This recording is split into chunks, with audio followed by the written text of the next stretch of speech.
What if the angels watching Eden weren't divine messengers, but something far more disturbing? Picture this: two beings with rotating faces, human, lion, ox, eagle, constantly shifting, never settling. 6 wings covered in eyes that never blink. Wheels within wheels, spinning beside them, also covered in eyes, moving without turning. And between them, a barrier of pure energy, pulsing and rotating, preventing any approach to a single tree. This isn't science fiction. This is Ezekiel's description of the cherubim. The same beings Genesis says were stationed to guard Eden after humanity's expulsion. But here's what changes everything. The Hebrew word for cherubim, keruvim, doesn't originate in Hebrew. It comes from the Akkadian karibu, meaning intermediary or gatekeeper. Not angels, not spirits. Functional entities designed for a specific operational purpose. Let's examine Genesis 3:24 in the original Hebrew. The text says, God placed et hacheruvim vet lahat hacherev hamithapechet. ET is the direct object marker. These aren't metaphors, they're physical things being positioned. Hacheruvim, the cherubim, vet, and also. Lahat hacherev hamithapechet, literally the flame of the rotating sword. But here's what's been hidden in translation. The verb used is vayashken han, he stationed or he made to dwell, not temporarily placed, permanently installed. Like setting up a monitoring station, like establishing a checkpoint that operates continuously. And these weren't the gentle angels of Renaissance paintings. The book of Ezekiel, chapter 10, gives us technical specifications. 4 faces that rotate, panim el panim, face to face, constantly changing perspective. 6 wings, shesh kenafayim, not for flight, but covered with eyes. Wheels, ophanim, that move in any direction without turning, also covered in eyes. Eyes. Einayim in Hebrew, but in ancient technical terminology, einayim doesn't just mean organs of sight.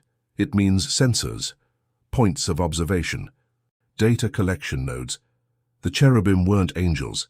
They were surveillance systems. Consider what they were guarding. The tree of life, etz hachayim, but the Hebrew construction is significant. It's not tree of living or tree that gives life. Chayim is plural. Lives, multiple states of existence, the tree that provides access to extended operational periods, to biological continuity beyond design parameters. And the cherubim's job wasn't to judge who was worthy. It was to prevent any approach. The text is explicit. Lishmor et deresh etz hachayim, to guard the way to the tree of life. Shema doesn't mean passive watching, it means active prevention, military containment. Now here's where the Mesopotamian texts become crucial. The Sumerians described the Anunnaki's facilities as protected by beings of mixed form. The Epic of Gilgamesh mentions Humbaba, guardian of the cedar forest where the gods dwell. A creature with the face of a lion, the body covered in scales, whose roar is a floodstorm, whose mouth is death itself. These aren't mythological monsters. They're describing automated defense systems using the only vocabulary available to ancient witnesses. The Akkadian texts go even further. They describe the caribou as those who transmit messages between the high ones and the low ones. Not prayer, communication, data transfer between command levels and ground operations. The cherubim weren't just guards. They were communication nodes in a larger network. Think about the implications. After expelling Adam and Eve, the Elohim didn't just lock a gate. They established a permanent monitoring station at Eden's eastern entrance. East, Kedem in Hebrew, but Kedem also means ancient, or from before. The eternal or pre-existing entrance, the primary access point that predated human presence. But monitoring requires more than passive observation. It requires response protocols. And Genesis gives us a chilling detail about these protocols. The flaming sword, lahat hacherev, that turned every way, hamithapechet. Mithapesh doesn't just mean rotating, it means transforming, changing form, adapting. An adaptive defense system that changes its response based on the threat level. The ancient texts are describing something we've only recently developed the vocabulary to understand. Automated systems with facial recognition, the rotating faces, omnidirectional sensors, the eyes covering wings and wheels, adaptive response protocols, the transforming weapon, communication uplinks, the kerubim function. But here's what's truly disturbing. The cherubim weren't unique to Eden. Exodus 25:18 describes God commanding Moses to place 2 golden cherubim on the Ark of the Covenant. 1 Kings 6:23 describes Solomon placing enormous cherubim in the temple's Holy of Holies. Ezekiel sees them throughout his visions, always at critical junction points between human and divine spaces. They're describing a standardized technology, mass-produced units deployed at multiple sites, and they're still active. Ezekiel 10:15 makes this explicit, and the cherubim mounted up. These were the living creatures that I saw by the river Chebar. Living creatures, chayot. Not alive in the biological sense, chayot from the same root as chayim, operational, functioning, active, still functioning thousands of years after deployment. The implications shift our entire understanding of biblical surveillance. When God walks in the garden, mithalek, the Hebrew implies regular, patterned movement, patrol routes. When he calls out to Adam, vayikra, it's the same verb used for military summoning. When Adam hides, vayichabe, it uses the root for tactical concealment. This isn't a story about divine beings casually strolling through paradise. It's an account of security protocols being activated, patrols being conducted, and subjects attempting to evade detection. But the cherubim reveal something even more unsettling. Their presence means Eden still exists. You don't guard something that's been destroyed. You don't monitor ruins. The garden, and more importantly, the tree of life, are still there, still functioning, still being protected from us. The book of Revelation makes this explicit. Chapter 22, verse 2 describes the tree of life in the New Jerusalem, bearing 12 kinds of fruit, yielding its fruit every month. Not a new tree, the tree, still producing, still operational, still capable of granting extended biological function to anyone who accesses it. Which raises the ultimate question: if the cherubim are still guarding Eden, who are they reporting to? Because surveillance systems don't operate independently. They feed data to command centers. They receive updates and new protocols. They're part of a larger infrastructure that someone, somewhere, is still monitoring. The Genesis text hints at this larger structure. When Cain kills Abel, God immediately knows. When humans build the Tower of Babel, the Elohim instantly detect it. When corruption spreads before the flood, it's observed and evaluated in real time. This isn't omniscience. It's surveillance, systematic monitoring of human activity through deployed assets and automated systems. And the cherubim are just the units we can see. The book of Daniel describes watchers, irin in Aramaic, who observe and report on human kingdoms.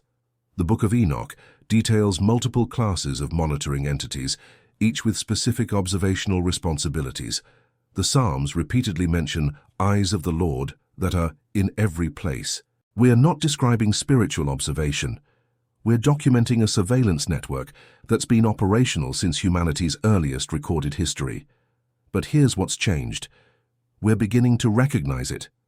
Every description of angelic beings with multiple eyes, every account of divine knowledge of human actions, every biblical reference to heavenly watchers, we're looking at reports of surveillance technology through the lens of ancient witnesses who had no framework for understanding what they were seeing.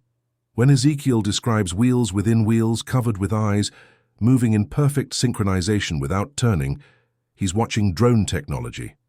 When Isaiah sees seraphim with 6 wings calling to each other, he's observing communication between networked units. When John sees creatures full of eyes in front and behind, he's describing omnidirectional sensor arrays. The angels weren't messengers from God, they were God's surveillance system. And the distinction matters because it tells us something crucial about the nature of our creators. They didn't trust us. Even after expelling us from Eden, even after limiting our lifespan, even after scattering our languages, they maintained constant surveillance. They needed to know what we were doing, what we were becoming, how fast we were developing. Because conscious beings with unlimited potential require constant monitoring. The cherubim at Eden weren't just guarding a tree. They were monitoring an existential threat. The combination of human consciousness and biological immortality would create beings capable of challenging the Elohim's control. The surveillance wasn't about protection, it was about threat assessment, and that's why the biblical text is so specific about the cherubim's placement. East of Eden, at the primary access point, where any attempt to return would be detected, evaluated, and prevented. But consciousness evolves, technology advances, and every generation of humans becomes more capable of recognizing surveillance for what it is. We're not the first to make this connection. The Gnostics called the archons watchers who monitor and control human consciousness. The medieval alchemists described the eyes of heaven as mechanical devices operated by lesser deities. The Renaissance mystics interpreted angelic hierarchies as command structures for monitoring human development. They saw what we're only now beginning to understand. The infrastructure of control has been operational since our beginning, and recognizing it is the first step toward transcending it. Because if the cherubim are technological rather than divine, if Eden is a physical location rather than a mythological paradise, if the tree of life is biological enhancement rather than spiritual metaphor, then the barriers keeping us from it are not insurmountable. They're just technology. Advanced, yes, ancient, certainly, but ultimately, technology that can be understood, analyzed, and eventually overcome. Next time, we'll explore an even more disturbing question. If God spoke to Adam in the garden, if he walked and talked with the first humans, who exactly was speaking? Because the voice of God in Eden wasn't coming from the Creator. It was coming from something else entirely, something that's been talking to humanity ever since. The question isn't whether God spoke to Adam. The question is, who was operating the communication system?